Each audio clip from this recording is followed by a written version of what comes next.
नमस्कार दोस्तों, कैसे हैं आप लोग। मेरा नाम है हर्षित द्विवेदी और मैं आपका स्वागत करता हूं जीके टुडे के यूट्यूब चैनल पे। आज हम लोग बात करेंगे इंडिया के one sun one world one grid initiative के बारे में। क्या है ये इनिशिएटिव, क्या ये एक नया इनिशिएटिव है? आई एम श्योर आप में से बहुत सारे लोगों ने इसका नाम पहली बार सुना होगा। हुआ क्या है दोस्तों कि अभी ट्यूसडे को हमारी ministry of new and renewable energy ने एक बिड निकाली है और उस बिड के तहत दुनिया भर से कंसल्टिंग फर्म्स को ये इनविटेशन दिया गया है कि आप आएं और हमारे इस one sun one world one grid initiative के लिए अप्लाई करें।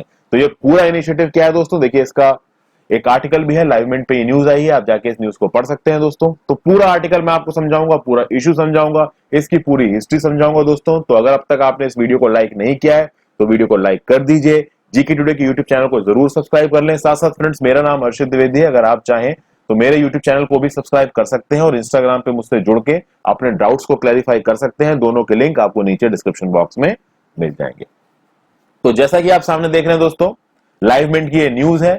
India invites bid for one sun one world one grid to take on China's belt and road initiative. अब ये जो चीज लिखी है ना, to take on China's belt and road initiative, ये चीज इसके रियल सेंस को तोड़ रही है। वो कैसे तोड़ रही है वो मैं अभी आपको थोड़ी देर में बताऊंगा दोस्तों। सबसे पहले तो ये देखते हैं कि इसकी हिस्ट्री क्या है। इसकी हिस्ट्री शुरुआत होती है दोस्तों, आपकी यूएन क्लाइमेट कॉन्फ्रेंस हुई थी लगभग नवंबर 2015 के समय पे, नवंबर दिसंबर 2015 के समय पे। उस समय पे 30 नवंबर 2015 को, 30th ऑफ नवंबर 2015 को हमारे देश के प्रधानमंत्री मोदी जी ने former president of France Francois Hollande ji के साथ मिलकर फॉर्म किया था इंटरनेशनल सोलर अलायंस।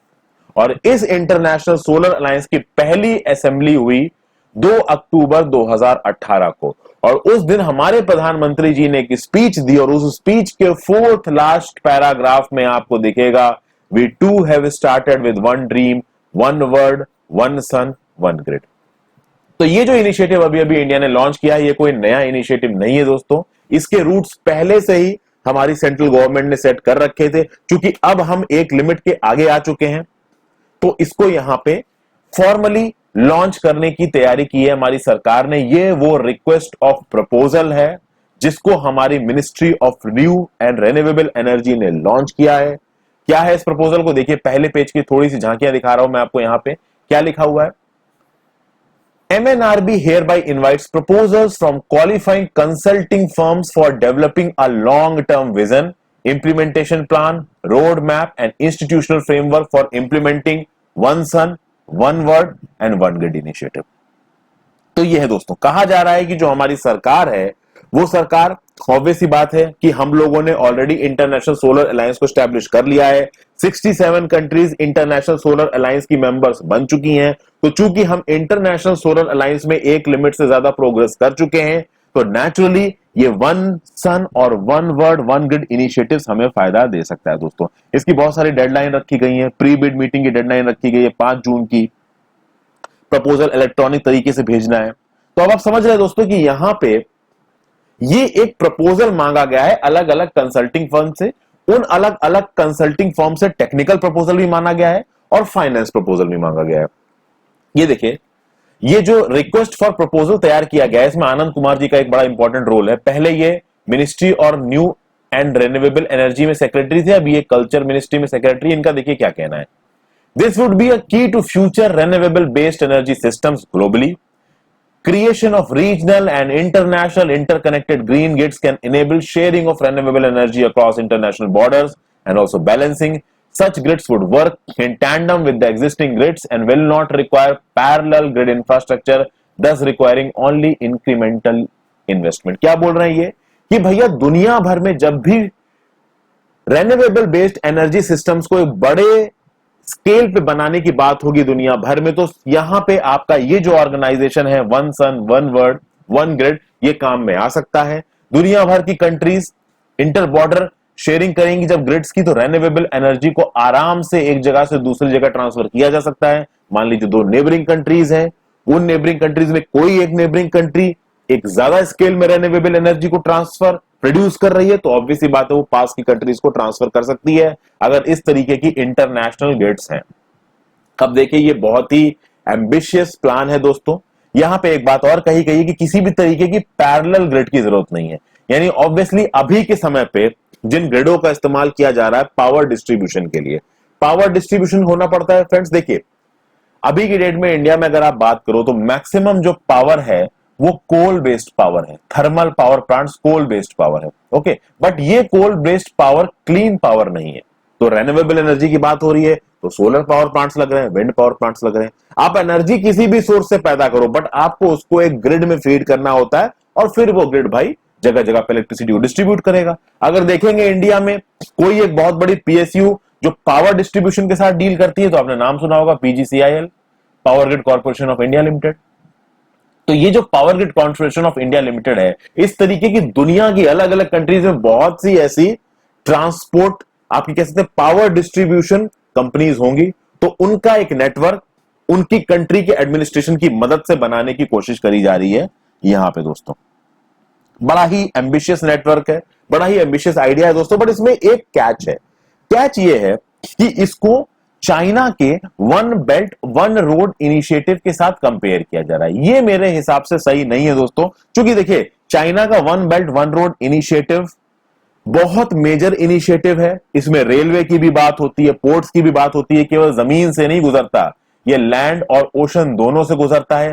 तो भाई one belt one road initiative में रेलवेज भी बनेंगे, पोर्ट्स भी बनेंगे, पावर ग्रिड्स भी बनेंगे, एशिया अफ्रीका यूरोप सब में बनेंगे। अब जब चाइना की बात आती है दोस्तों, तो चाइना के पास एक बहुत बड़ा फॉरेक्स रिजर्व है, उनकी मैन्युफैक्चरिंग कैपेसिटी इंडिया से बहुत ज्यादा है, उनके पास स्किल्ड लेबर इंडिया से बहुत ज्यादा है। तो ऑब्वियस सी बात है वन बेल्ट वन रोड से तो कंपटीशन कर पाना बहुत मुश्किल है ये हमारे इनिशिएटिव का। बट हमारे इनिशिएटिव के बहुत सारे पॉजिटिव पॉइंट है दोस्तों। देखिए, जब अलग अलग कंट्रीज को जोड़ने की आप बात करते हो तो ऑब्वियस सी बात है सन दुनिया में कहीं ना कहीं साइन कर ही रहा होता है। तो अगर आप उस सन की एनर्जी को हार्नेस करके उससे सोलर एनर्जी बना देते हो और उसको आप किसी ग्रिड में फीड कर देते हो, तो भाई जगह जगहों पे इलेक्ट्रिसिटी को पहुंचाया जा सकता है। और चूंकि हम इंटरनेशनल सोलर लाइंस को ऑलरेडी सेट कर चुके हैं, तो इस काम को हम और आसानी से कर सकते हैं, या फिर आप कह लीजिए कि हमारा एक बेस बन गया है। अगर बात की जाए दोस्तों कि इस सोलर स्पेक्ट्रम को लगाया कैसे जाएगा, तो ऑब्वियस सी बात है क्योंकि इंडिया इसको लीड कर रहा है, तो इंडिया होगा सेंटर में। दो जोन्स बनेंगे इसके, एक जोन होगा आपका फार ईस्ट, एक जोन होगा आपका फार वेस्ट। अब यहां पे आती है मेन चीज, इसके अलग अलग फेजेस किस तरीके से चलेंगे। जो पहला फेज है दोस्तों वो है middle east, south Asia, south east Asia. देखिए फ्रेंड्स, हम लोग भूटान जैसी, नेपाल, बांग्लादेश जैसी कंट्रीज को तो लगातार पावर ट्रांसपोर्ट कर ही रहे हैं, ठीक है।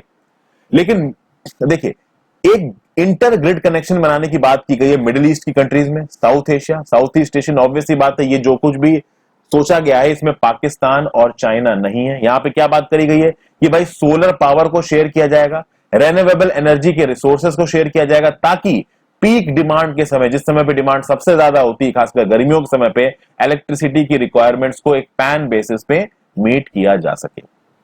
इसके लिए भाई साहब असेसमेंट किया जाएगा अलग अलग कंट्रीज में कि उनका रेन्यूएबल एनर्जी पोटेंशियल क्या है, उनके यहां प्रेजेंट पावर डिस्ट्रीब्यूशन का इंफ्रास्ट्रक्चर कैसा है, उनके यहां पीक डिमांड पे कितनी इलेक्ट्रिसिटी की रिक्वायरमेंट होती है, टैरिफ क्या क्या है। इन सब चीजों को एक सेंट्रलाइज्ड बेसिस पे आपको रैशनलाइज करना होगा, क्योंकि इंफ्रास्ट्रक्चर के साथ साथ फाइनेंशियल कंपोनेंट भी यहां पे बहुत ज्यादा जरूरी हो जाता है।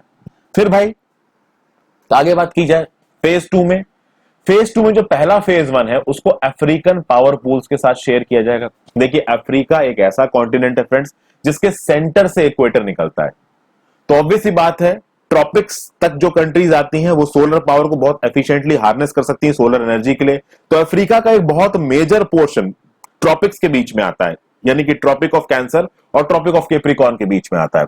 तो बहुत सारी कंट्रीज हैं जो कि अफ्रीका में सोलर एनर्जी को हार्नेस कर सकती हैं। तो फेज वन के अंदर ये जो ग्रिड बनाई जाएगी उसको फेज टू में अफ्रीका के पावर पूल्स के साथ जोड़ा जाएगा, और अगर कभी हम फेज थ्री तक पहुंचेंगे तो ग्लोबल इंटरकनेक्शन का टारगेट किया जाएगा, वन सन वन वर्ल्ड और वन ग्रिड विजन को मीट करने का टारगेट सेट किया जाएगा। ऑब्वियसली बात है इसमें बहुत सारी स्किल्स लगेंगी, टेक्नोलॉजी लगेगी, फाइनेंसेस लगेगी, तो ऑब्वियसली बात है इसमें वर्ल्ड बैंक का सपोर्ट रहेगा इस चीज में। उसके साथ साथ अलग अलग कंट्रीज से भी ये एक्सपेक्ट किया जाएगा कि वो इसमें आप कह सकते हैं कि कंट्रीब्यूट करें, न्यू डेवलपमेंट बैंक भी पिक्चर में आएगा, एशियन इंफ्रास्ट्रक्चर इन्वेस्टमेंट बैंक भी पिक्चर में आएगा। ये चीज कैसे आगे निकलती है, कैसे फ्रक्टिफाई होती है, ये तो देखिए दोस्तों समय ही बताएगा। बट आप कह सकते हैं कि अगर इंडिया की सॉफ्ट पावर की बात की जाए, अगर इंडिया के रिलेशंस को देखा जाए, तो ये चीज एक बहुत स्ट्रॉन्ग फैक्टर प्ले कर सकती है दोस्तों, क्योंकि आज की डेट में चाइना जो बड़ा है ना, वो अपनी इकोनॉमिक पावर, हार्ड पावर और सॉफ्ट पावर के बेसिस पे बड़ा है। हार्ड पावर को चलिए एक बार के लिए हटा देते हैं, मिलिट्री पावर को हटा देते हैं, कोवर्सिव पावर को हटा देते हैं, तो इकोनॉमिक पावर और सॉफ्ट पावर, अभी के लिए हम चाइना की इकोनॉमिक पावर से कंपीट नहीं कर सकते हैं, बट सॉफ्ट पावर को बढ़ाने के लिए हमारी पॉलिसीज, हमारे गवर्नमेंट टू गवर्नमेंट के रिलेशंस को इंप्रूव करने के लिए ये जो स्टेप है, that is a step in the right direction. कैसे ये फ्रक्टिफाई होगा, आगे कितनी बिड्स आएंगी, कैसे ये आगे बढ़ेगा, ये सब समय के साथ साथ मैं आपको बताता रहूंगा। तो अगर आपको ये वीडियो अच्छी लगी हो दोस्तों, तो प्लीज अपने दोस्तों के साथ इन वीडियोस को जरूर शेयर करें। थैंक यू फॉर वॉचिंग और कोरोना से बच के रहें। Have a great day.